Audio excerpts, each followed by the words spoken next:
Hello, good morning students. तो पीछे की क्लास में जैसे अपन ने पढ़ा था कि डेवलपमेंट बायोलॉजी के अंदर निषेचन क्या होता है। तो निषेचन के बारे में अपन ने पढ़ा था कि नर और मादा युग्मकों के सलाइन को क्या कहा जाता है, निषेचन कहा जाता है। तो निषेचन होने के पश्चात जब फैलोपियन नलिका में निषेचन की क्रिया संपन्न हो जाती है, तो निषेचन की क्रिया के संपन्न होने के पश्चात गर्भाशय में भ्रूण का परिवर्तन कैसे होता है। तो सबसे पहले क्या होता है कि जब नर और मादा युग्मकों का सलाइन हुआ और सलाइन के पश्चात जब युग्मनज बनता है, तो युग्मनज में किसी भी जीव के शरीर के निर्माण की फर्तम कोशिका होती है। युग्मनज क्या होता है, फर्तम कोशिका। तो फर्तम कोशिका क्या बनी, युग्मनज। अब युग्मनज जो फर्तम कोशिका बनती है, इस युग्मनज में विदलन की क्रिया प्रारंभ होती है और विदलन की क्रिया के अंदर कोशिका विभाजन में एक कोशिका अपने समान दो कोशिकाओं का क्या करती है, निर्माण करती। समान कोशिकाओं का निर्माण नहीं करती, बल्कि कोशिकाओं का आकार युग्मनज के समान रहता है, केवल कोशिकाओं की संख्या में क्या होती है, वृद्धि होती है।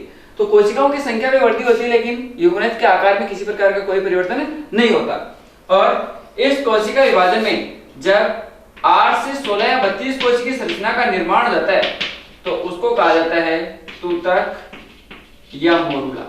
क्या कहा जाता है उसको, तूतक या मोरुला कहा जाता है। जब तूतक या मोरुला का निर्माण हो जाता है, तो तूतक या मोरुला के निर्माण होने के पश्चात एक ठोस गेंदनुमा संरचना बन जाती है। इस ठोस गेंदनुमा संरचना के निर्माण होने की प्रक्रिया को कहते हैं मोरुलेशन। क्या कहा जाता है इसको, मोरुलेशन या तूतक भवन कहा जाता है। तूतक भवन या मोरुलेशन कहा जाएगा। अब तूतक तो ठोस गेंदनुमा संरचना बनी। अब इस मोरुलेशन के पश्चात क्या होता है, इसमें ब्लास्टुलेशन यानी ब्लास्टुला का निर्माण होता है। तो ब्लास्टुला निर्माण होने की प्रक्रिया को कहते हैं ब्लास्टुलेशन। और ब्लास्टुला के निर्माण में क्या होता है कि जो अनेक कोशिकीय जो खंड होते हैं, इनको अपन क्या कहते हैं, कोरक खंड कहते हैं। इन कोरक खंडों में बाहर की ओर निर्माण होता है कोरक पुटी का। किसका निर्माण होता है, कोरक पुटी का निर्माण होता है। और इस कोरक पुटी से बाहर के विशेष प्रकार की कोशिकीय संरचनाओं का निर्माण होता है, जिनको कहते हैं जरायु अंकुरक। क्या कहा जाएगा इनको, जरायु अंकुरक, जो गर्भाशय अपरा से जुड़कर किसका निर्माण करती है, सहगर्भता को धारण करने में सहायक होती है। तो अब अपन देखते हैं कि सहगर्भता के दौरान मानव में भ्रूण का परिवर्तन कैसे होता है। तो भ्रूण के परिवर्तन के लिए अपन देखते हैं कि 8वां सप्ताह से लेकर मानव में भ्रूण के विकास का काल कितना होता है, 9 महीने का होता है। तो 9 महीने का जो भ्रूण विकास होता है, तो उसमें कौन सी समय में कौन सी शारीरिक संरचनाओं का निर्माण होता है, तो उस सारा का सारा अपन इसमें यहाँ देखने वाले हैं। तो सबसे पहले देखते हैं कि जब भ्रूण 8वें सप्ताह का होता है, तो अपन ने अभी देखा था कि 8वें सप्ताह का भ्रूण होता है। तो सबसे पहले जब नर और मादा युग्मकों का सलयन होता है, और सलयन की क्रिया कहाँ होती है, फैलोपियन नलिका में होती है। तो फैलोपियन नलिका में निषेचन में कितना समय लगता है, लगभग 24 से लेकर 30 घंटे का समय लगता है। तो 30 घंटे की समयावधि के दौरान क्या हो जाता है कि नर और मादा युग्मकों का सलयन हो जाता है। और नर और मादा युग्मकों के सलयन से किसका निर्माण होता है, युग्मनज का। युग्मनज का निर्माण होने के पश्चात 48 घंटे के अंदर युग्मनज 2 कोशिकीय संरचना का क्या कर लेता है, निर्माण कर लेता है, यानी युग्मनज द्विकोशिकीय हो जाता है। इसके पश्चात तीसरे दिन किसका निर्माण होता है, मोरुला का निर्माण होता है। जो अपन ने पढ़ा था कि 8 से 16 या 32 कोशिकीय जो संरचना होती है, जो ठोस गेंदनुमा संरचना, उसको अपन क्या कहते हैं, मोरुला कहते हैं। और इस मोरुला के निर्माण में निषेचन से कितने दिन बाद में होता है, लगभग 3 दिन बाद में। जब चौथे दिन क्या होता है कि मोरुला से क्या बनता है, ब्लास्टुलेशन की क्रिया के द्वारा ब्लास्टुला का निर्माण होता है। तो ब्लास्टुला के निर्माण में चौथे दिन किसका निर्माण होगा, कोरक पुटी का निर्माण होगा। और कोरक पुटी के निर्माण होने के पश्चात ये भ्रूण किसमें प्रवेश कर जाता है, गर्भाशय गुहा में प्रवेश कर जाता है। इसके पश्चात क्या होता है कि 7 या 8 दिन के पश्चात भ्रूण जो होता है वो गर्भाशय की दीवारों के साथ में क्या हो जाता है, अंतरोपित हो जाता है, जिसको अपन कौन सी अवस्था कहते हैं, सहगर्भता की अवस्था कहते हैं। कौन सी अवस्था कहा जाएगा उसको, सहगर्भता कहा जाएगा। अब उसके पश्चात द्वितीय सप्ताह में क्या होता है कि जब भ्रूण 2 सप्ताह का हो जाता है, तो उसमें बाह्य भ्रूणीय झिल्लियों का निर्माण होने लगता है। बाह्य भ्रूणीय झिल्लियां कौन सी होती है कि जब ब्लास्टुला बना, ब्लास्टुला से बनता है गेस्टुला। और गेस्टुला भवन की क्रिया के दौरान 3 भ्रूणीय झिल्लियों का निर्माण होता है, एक्टोड्रम, एंडोड्रम और मीजोड्रम। और उन भ्रूणीय झिल्लियों से बीच में जो रेखा बनती है उसको अपन कहते हैं आधे रेखा। तो उन भ्रूणीय झिल्लियों का निर्माण और आधे रेखा का निर्माण कौन सी अवस्था में होता है, द्वितीय सप्ताह में होता है। इसके पश्चात जब भ्रूण 3 से लेकर 6 सप्ताह का होता है, तो 3 से 6 सप्ताह के भ्रूण में कौन कौन सी क्रियाएं संपन्न होती है? तो 3 से लेकर 6 सप्ताह के भ्रूण में अपन देखते हैं तो जन्म स्तरों का निर्माण पूरा हो जाता है और 20वें दिन तंत्रिका भवन की क्रिया क्या हो जाती है? प्रारंभ हो जाती है। तो जब 20वें दिन तंत्रिका भवन की क्रिया प्रारंभ हो जाती है तो 28वें दिन सर्वप्रथम बनने वाला अंग होता है वो कौन सा होता है? हृदय होता है। और हृदय की धड़कन को अपन स्टेथोस्कोप के द्वारा क्या किया जा सकता है? सुना जा सकता है। तो हृदय की धड़कन को किससे सुनते हैं अपन? स्टेथोस्कोप। तो हृदय की धड़कन को स्टेथोस्कोप के द्वारा सुना जा सकता है और उस समय हृदय की धड़कन होती है 113 बीट प्रति मिनट। यानी हृदय कितनी बार धड़कता है? 1 मिनट में लगभग 113 बार धड़कता है। इसी के साथ साथ इस अवस्था में क्या होता है? 3 से 6 सप्ताह की अवस्था में कि एमनियोटिक द्रव्य की मात्रा में क्या होने लग जाती है? वृद्धि होने लग जाती है, जिसके कारण से मस्तिष्क का विकास भी क्या होता है? तीव्र गति से होता है। मस्तिष्क का विकास तीव्र गति से होगा और साथ के अंदर फेफड़े और गुर्दे का निर्माण भी होना क्या हो जाता है? गुर्दे व फेफड़ों का निर्माण भी हो जाता है। किसका निर्माण होने लग जाएगा? गुर्दे और फेफड़ों का निर्माण। तो ये कहां तक हो जाता है? 3 से लेकर 6 सप्ताह के। इसके पश्चात 6 से लेकर 8 सप्ताह के भ्रूण के अंदर कौन कौन सी क्रियाएं प्रारंभ होती है? तो अपन देखते हैं कि 6 सप्ताह से लेकर 8 सप्ताह के भ्रूण के अंदर 6वें सप्ताह में सर्वप्रथम भ्रूण के अंदर किसका निर्माण प्रारंभ होता है? कि बाह्य जो कर्ण है ये उभरने लग जाते हैं। कौन उभरने लग जाएंगे? बाह्य कर्ण उभरने लग जाएंगे। बाह्य कर्ण उभरने लग जाएंगे। इसके साथ साथ आरबीसी निर्माण की क्रिया प्रारंभ हो जाती है। किसके निर्माण की क्रिया प्रारंभ हो जाएगी? आरबीसी का निर्माण प्रारंभ हो जाएगा। जब भ्रूण 7वें सप्ताह में प्रवेश करता है तो उसमें किसके निर्माण की प्रक्रिया शुरू हो जाती है? अस्थि निर्माण की क्रिया शुरू हो जाती है। ठीक है। और जब भ्रूण 8वें सप्ताह में प्रवेश करता है तो हृदय का पूर्ण विकसित हो जाता है, यानी हृदय का पूर्ण विकास हो जाएगा और हृदय की धड़कन प्रति मिनट कितनी हो जाएगी? लगभग 167 प्रति मिनट। तो जब हृदय धड़कना शुरू हुआ था 28वें दिन, तब इसकी हार्ट बीट कितनी थी? लगभग 113 थी और 8वें सप्ताह तक पहुंचते पहुंचते इसकी हार्ट बीट कितनी हो गई? 167 प्रति मिनट हो गई। इसके पश्चात भ्रूण 8वें सप्ताह में क्या करने लग जाता है? भ्रूण करवट लेने लग जाता है। इसके अलावा आंखों की पलकों का विकास होने लग जाता है और इसके साथ साथ भ्रूण का लगभग 75% भाग जो होता है वो पूर्ण विकसित हो जाता है, यानी 70% भाग पूर्ण रूप से क्या हो जाएगा? विकसित रूप में आ जाएगा। तो ये था 6 से लेकर 8वें सप्ताह तक। फिर 9वें से 12वें सप्ताह तक क्या होता है कि 9 माह के अंदर 9 सप्ताह का जो भ्रूण होता है तो 9 सप्ताह के भ्रूण के अंदर बाह्य जननांगों का विकास होना प्रारंभ हो जाता है। बाह्य जननांगों के अंदर क्या होता है कि भ्रूण में पता लग जाता है कि उत्पन्न होने वाली संतान लड़का होगा या लड़की होगी। तो इस कंडीशन का पता कब लग जाता है? जब भ्रूण 9 सप्ताह का होता है। तो इसमें अपन ये पता लगा सकते हैं कि उत्पन्न होने वाली संतान नर होगी या मादा होगी। इसके पश्चात 9 सप्ताह का जो भ्रूण होता है वो अंगूठा चूसना क्या कर देता है? प्रारंभ कर देता है और 9वें से 10वें सप्ताह में भ्रूण 75 से 80% तक पूर्ण विकसित हो जाएगा और 10वें से 11वें सप्ताह में अंगुलियों और नाखूनों का पूर्ण विकास हो जाएगा। किसका विकास होने लग जाएगा? हाथ पैरों की अंगुलियां और उनके नाखून, इनका क्या हो जाता है? पूर्ण रूप से विकास हो जाता है। इसके पश्चात जब भ्रूण 11 से 12 सप्ताह का होता है तो उसमें होंठ और नाकों का विकास होना क्या हो जाता है? प्रारंभ हो जाता है, यानी होंठ और नाक भी पूर्ण रूप से क्या हो जाते हैं? विकसित हो जाते हैं। इसके पश्चात जब भ्रूण 3 से 4 महीने, ये तो 3 यानी 12 सप्ताह का मतलब लगभग 3 महीने के भ्रूण में सारी की सारी कंडीशन क्या हो जाती है? विकसित हो जाती है। फिर 3 से लेकर 4 महीने के भ्रूण में कौन कौन सी चीजों का विकास होता है? तो 3 से 4 महीने के भ्रूण के अंदर स्वाद ग्रंथियों का विकास हो जाता है। किसका विकास हो जाता है? स्वाद ग्रंथियों का विकास हो जाता है। इसके अलावा दांतों के मसूड़ों का विकास, यानी मुंह के अंदर मसूड़ों का विकास होना भी क्या हो जाता है? प्रारंभ हो जाता है। इसके अलावा भ्रूण चढ़ने लग जाता है और गर्भाशय के अंदर जब भ्रूण का विकास होता है तो माता को एहसास होने लग जाता है कि क्या शरीर के अंदर गर्भाशय में कुछ क्या हो रही है? हलचल हो रही है। तो इन चीजों का पता 3 से 4 माह के भ्रूण में पता लग जाता है। इसके अलावा लड़के की तुलना में लड़की अधिक हलचल उत्पन्न करती है। ठीक है। इसके बाद अपन देखते हैं कि 4 से 6 महीने के भ्रूण के अंदर कौन कौन सी क्रियाएं विकसित होती है। तो 4 से 6 महीने के भ्रूण के अंदर श्वसन नलिकाओं का पूर्ण विकास हो जाता है। किसका विकास हो जाता है? श्वसन नलिकाओं का विकास हो जाता है। इसके साथ साथ त्वचा ग्रंथियों का विकास हो जाता है। किसका विकास हो जाएगा? त्वचा ग्रंथियों का। इसके अलावा श्वसन नलिकाओं का भी क्या होता है? इसमें पूर्ण रूप से विकसित हो जाएगी। और क्या होता है देखो,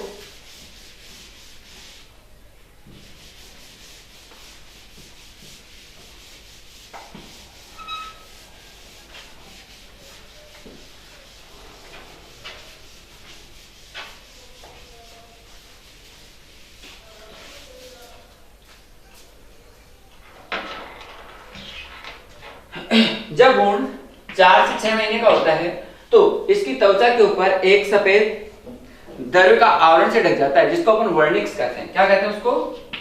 वर्निक्स। यानी भ्रूण एक सफेद द्रव्य से ढक जाता है, जिसको क्या कहा जाता है? वर्निक्स कहा जाता है। इसके अलावा आंतरिक कर्णों का, यानी कर्ण के आंतरिक अंगों का विकास होना क्या हो जाता है? प्रारंभ हो जाता है। कितने महीने के भ्रूण में? 4 से 6 महीने के भ्रूण में। इसके साथ साथ फेफड़ों में सांस लेने की क्षमता का क्या हो जाता है? विकास हो जाता है। तो ये 6 माह तक के भ्रूण के अंदर ऐसी सारी की सारी कंडीशन क्या हो जाती है? विकसित हो जाती है। इसके पश्चात अपन देखते हैं 6 से लेकर 9 माह के भ्रूण में, 6 से लेकर 9 महीने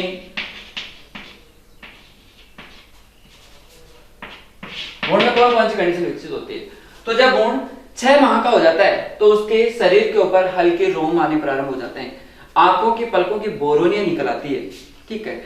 इसके अलावा तो शरीर के ऊपर रोम आना प्रारंभ 6 महीने के बाद में होते हैं। आंखों की जो पलकें विकसित हो गई थी, उन पलकों के ऊपर जो ये बोरोनियां होती है, उनका विकास भी क्या हो जाता है? प्रारंभ हो जाता है। इसके अलावा शिशु क्या करने लग जाता है? पलके झपकाने लग जाता है। 6 माह के पश्चात शिशु में क्या होने लग जाएगा? पलके झपकाने लग जाएगा। 7 माह के भ्रूण में, 7 माह के भ्रूण में अश्रु ग्रंथियों का विकास हो जाता है, आंसू की ग्रंथियां विकसित हो जाती है। अश्रु ग्रंथियां, कौन सी ग्रंथियों का विकास होना प्रारंभ हो जाता है? अश्रु ग्रंथियों का विकास होने लग जाता है। इसके अलावा विभिन्न प्रकार के संवेदी अंग जैसे सूंघने की क्षमता का भी क्या होने लग जाता है? विकास होने लग जाएगा। तो सूंघने की क्षमता का विकास, अश्रु ग्रंथियों का विकास कौन से माह में पूर्ण हो जाता है? 7वें माह में पूर्ण हो जाता है। इसके पश्चात जब भ्रूण 8 माह का होता है तो 8 माह के अंदर फेफड़ों की कूपिकाएं विकसित हो जाती है। 8 माह के भ्रूण में क्या होते हैं? फेफड़ों की कूपिकाओं का विकास हो जाता है। कूपिकाओं का विकास, कूपिका होती क्या है? फेफड़ों की संरचनात्मक और क्रियात्मक इकाई को क्या कहा जाता है? कूपिका कहा जाता है। तो इन कूपिकाओं का विकास कौन से माह में होने लग जाएगा? 8 माह के भ्रूण के अंदर हो जाएगा। और जब भ्रूण 9 माह का हो जाता है तो 9 माह का भ्रूण पूर्ण विकसित शिशु में क्या हो जाता है? परिवर्तित हो जाता है। तो इस तरह से सैगरता के विभिन्न महीनों के अंदर भ्रूण का क्या हो जाता है? विकास हो जाता है। अब इस भ्रूण का परिवर्तन होता क्या है? तो अब गर्भाशय में होता है। तो गर्भाशय के अंदर जो भ्रूण का विकास होता है उसको हम कहते हैं अपरा। क्या कहा जाता है? अपरा। तो ये अपरा कैसी होती है, क्या क्या कार्य करती है, अपरा की संरचना कैसी होती है? तो अपना अगला टॉपिक है अपरा की संरचना।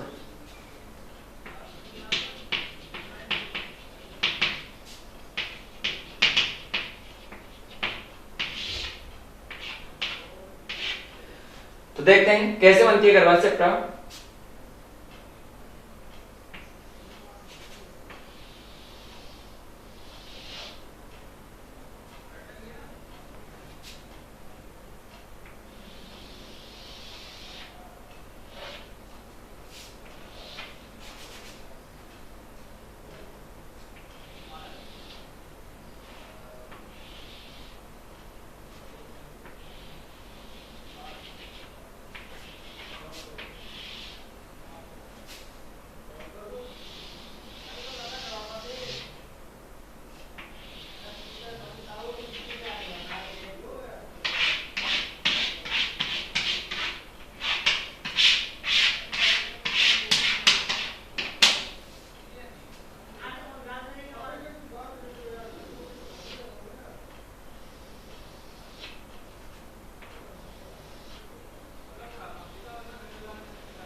तो देखते हैं किस प्रकार से अपरा की संरचना का निर्माण होता है।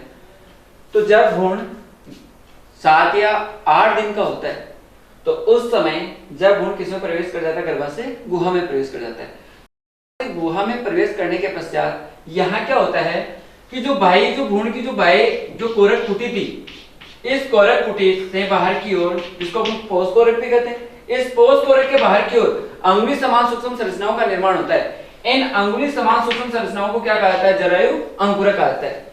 ये जरायु अंकुरक क्या करते हैं कि इस गर्भाशय गुहा की दीवारों के साथ में अंतर स्थापित हो जाते हैं, और इस गर्भाशय दीवारों के साथ में अंतर स्थापित होने को क्या कहा जाता है, सहगर्भता या रोपण कहा जाता है। क्या कहा जाता है, इसको रोपण कहा जाएगा। तो जब भ्रूण का रोपण हो जाता है तो रोपण होने के पश्चात इस भ्रूण से क्या करता है कि अपरा नाल के द्वारा, अपरा किससे जुड़ जाती है, भ्रूण से जुड़ जाती है। तो अपरा नाल के द्वारा जब अपरा भ्रूण से जुड़ जाती है तो भ्रूण से जुड़ने के पश्चात अपरा क्या करती है कि इस अपरा नाल के द्वारा भ्रूण में श्वसन है, पोषण है, उत्सर्जन है आदि पदार्थों का क्या करती है, आदान प्रदान करती है। ठीक है, आदि क्रियाओं को संपन्न करती है। ठीक, इसके अलावा अब भ्रूण के अंदर अपरा नाल के द्वारा जब भ्रूण अपरा से जुड़ गया तो जब तक अपरा नाल भ्रूण से जुड़ी हुई रहेगी तब तक भ्रूण का विकास होता रहेगा, और जब अगर अपरा नाल भ्रूण से अलग होगी तो भ्रूण की क्या हो जाएगी, मृत्यु हो जाएगी। क्योंकि जैसे अपन देखते हैं कि अपरा कौन कौन से कार्य करती है। तो अपरा के अपन कार्य देखें, अपरा के कार्य, तो अपरा एक तो श्वसन का कार्य करती है। किसका कार्य करेगी, श्वसन। तो श्वसन के अंदर क्या होगा कि O2 और CO2 का विनिमय। तो O2 और जो CO2 का विनिमय होता है भ्रूण में, O2 है CO2 का विनिमय। तो ऐसा तो है नहीं कि भ्रूण के अंदर श्वसन क्रियाएं नासा मार्ग के द्वारा, श्वसन तंत्र के द्वारा संपन्न होती, क्योंकि उनका तो विकास हो रहा होता है। तो उस कंडीशन में अपरा नाल क्या करती है कि भ्रूण से जुड़कर इसमें उपापचय क्रियाओं को संपन्न करने के लिए O2 तो देती है, और उपापचय क्रियाओं के संपन्न होने के पश्चात या शारीरिक क्रियाओं के दौरान जो CO2 का निर्माण होता है, इस CO2 को बाहर की ओर निष्कासन का कार्य भी कौन करती है, अपरा नाल करती है। तो श्वसन की क्रियाओं में O2 और जो CO2 का विनिमय होता है वो किसके द्वारा होता है, अपरा के द्वारा होता है। क्लियर। इसके बाद में दूसरा इसका कार्य है पोषण। तो पोषण जो है, यानी ऐसा तो है नहीं कि मुख के द्वारा भ्रूण के अंदर भोज्य पदार्थों का ग्रहण किया जाएगा, तो इसमें पोषण की जो क्रियाएं होती है वो भी किसके द्वारा जाती है, इस अपरा नाल के द्वारा। तो अपरा नाल के द्वारा पोषण पदार्थों को ग्रहण करने का कार्य भी किसके द्वारा हो रहा है, अपरा के द्वारा हो रहा है। ठीक है, तो दूसरा कार्य क्या हो गया इसका, पोषण देना। तीसरा कार्य क्या हो गया इसका, उत्सर्जन। अब उत्सर्जन में क्या होता है, आपको पता है कि अगर उपापचय क्रियाएं होगी, श्वसन क्रियाएं होगी, तो श्वसन क्रियाओं के अंदर विभिन्न प्रकार के उत्सर्ज्य पदार्थों का निर्माण होगा। तो उन उत्सर्ज्य पदार्थों को शरीर से बाहर निकालने के लिए कौन कार्य करेगी, यह अपरा। अपरा नाल के द्वारा अवशिष्ट पदार्थों को बाहर की ओर क्या किया जाएगा, निष्कासन किया जाएगा। तो तीसरा कार्य क्या हो गया इसका, उत्सर्जन। इसके अलावा चौथा कार्य इसका हार्मोन स्राव, हार्मोन का स्राव। तो विभिन्न प्रकार के हार्मोन का स्राव भी किसके द्वारा किया जाता है, अपरा के द्वारा। तो अपरा के द्वारा कौन कौन से हार्मोन का स्राव किया जाता है, तो देखिए अपरा के द्वारा एक तो HPL, HCG, HPL human placental lactose hormone. ठीक है, इसके अलावा ह्यूमन कोरियोनिक गोनेडोट्रोपिक हार्मोन। ये सारे के सारे हार्मोन किसके द्वारा स्रावित किए जाते हैं, अपरा के द्वारा।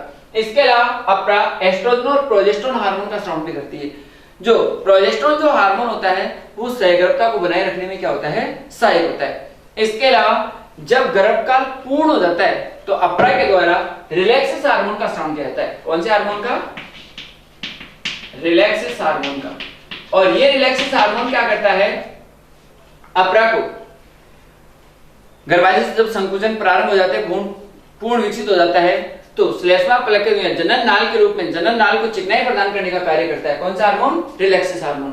तो ये सारे के सारे हार्मोन किसके द्वारा स्रावित किए जाते हैं, अपरा के द्वारा स्रावित किए जाते हैं। इसके अलावा अपरा के द्वारा स्रावित जो HCG हार्मोन है, ये क्या करता है कि सहगर्भता का संकेत भी देता है। अगर किसी स्त्री में HCG हार्मोन का स्राव हो रहा है तो इसका मतलब अपन ये पता लगा सकते हैं कि वो गर्भावस्था उसने धारण कर ली है। ठीक है, तो ये सारे का सारा किसका संकेत है, इन हार्मोन का सहगर्भता का संकेत है।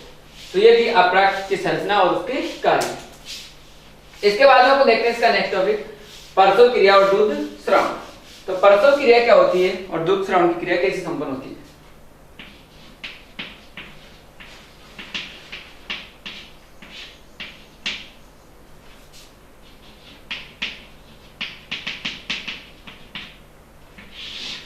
प्रसव क्रिया और दुग्ध स्राव।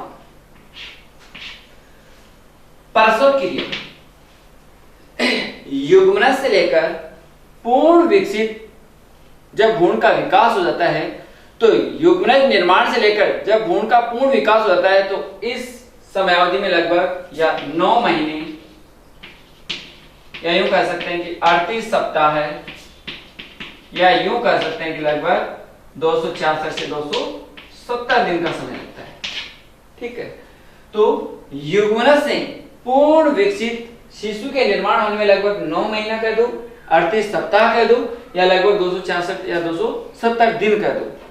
किस समयावधि में युग्मनज पूर्ण विकसित शिशु में क्या हो जाता है, परिवर्तित होता है। तो इस काल को युग्मनज से लेकर पूर्ण विकसित शिशु के निर्माण होने तक के काल को कौन सा काल कहा जाता है, गर्भकाल कहा जाता है। कौन सा काल कहा जाएगा इसको, गर्भकाल। तो गर्भकाल किसे कहेंगे, युग्मनज से लेकर पूर्ण विकसित शिशु के निर्माण होने को कौन सा काल, गर्भकाल, जिसकी समयावधि 9 महीना 38 सप्ताह यानी 266 दिन। ठीक है, इसके पश्चात अब जब भ्रूण पूर्ण विकसित हो गया, नवजात शिशु पूर्ण विकसित हो गया, तो जब शिशु पूर्ण विकसित हो जाएगा, तो शिशु के पूर्ण विकसित होने के पश्चात शिशु का गर्भाशय से जनन नाल के द्वारा बाहर की ओर आना ही कौन सी क्रिया कहलाएगी, प्रसव क्रिया कहलाएगी। कौन सी क्रिया कहलाता है कि नवजात शिशु का गर्भाशय से जनन नाल के द्वारा बाहर की ओर आना ही कौन सी क्रिया कहलाती है, प्रसव क्रिया कहलाती है। अब प्रसव जो क्रिया होती है वो एक जटिल अंतःस्रावी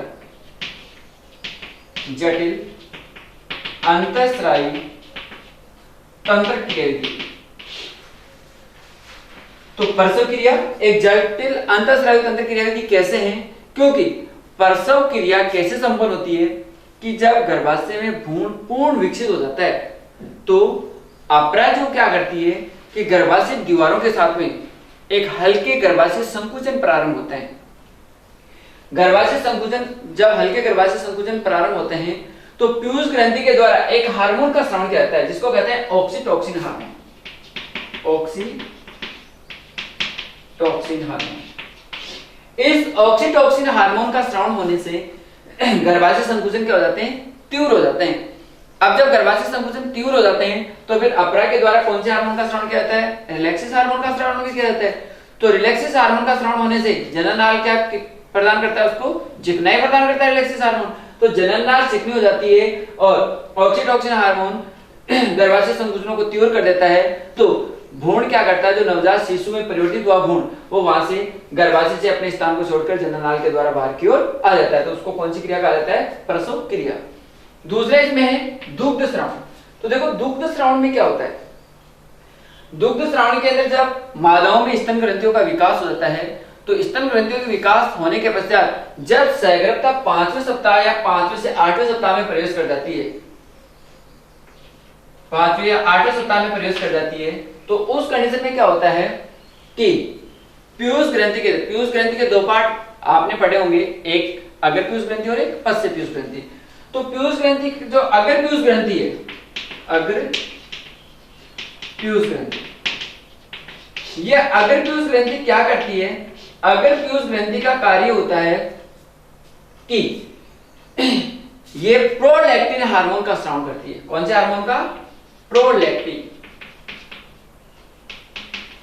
ये प्रोलैक्टिन हार्मोन क्या करता है, दुग्ध संश्लेषण की क्रिया को प्रेरित करता है, यानी दूध निर्माण की क्रिया को प्रेरित करता है। तो प्रोलैक्टिन हार्मोन दुग्ध संश्लेषण की क्रिया को यानी दूध निर्माण की क्रिया को प्रेरित करता है। और उसके पश्चात जब प्रसव क्रिया संपन्न हो जाती है, तो प्रसव क्रिया के संपन्न होने के पश्चात यहाँ पश्च पीयूष ग्रंथि के द्वारा, पश्च पीयूष ग्रंथि के द्वारा कौन से हार्मोन का स्राव किया जाता है, ऑक्सीटोसिन।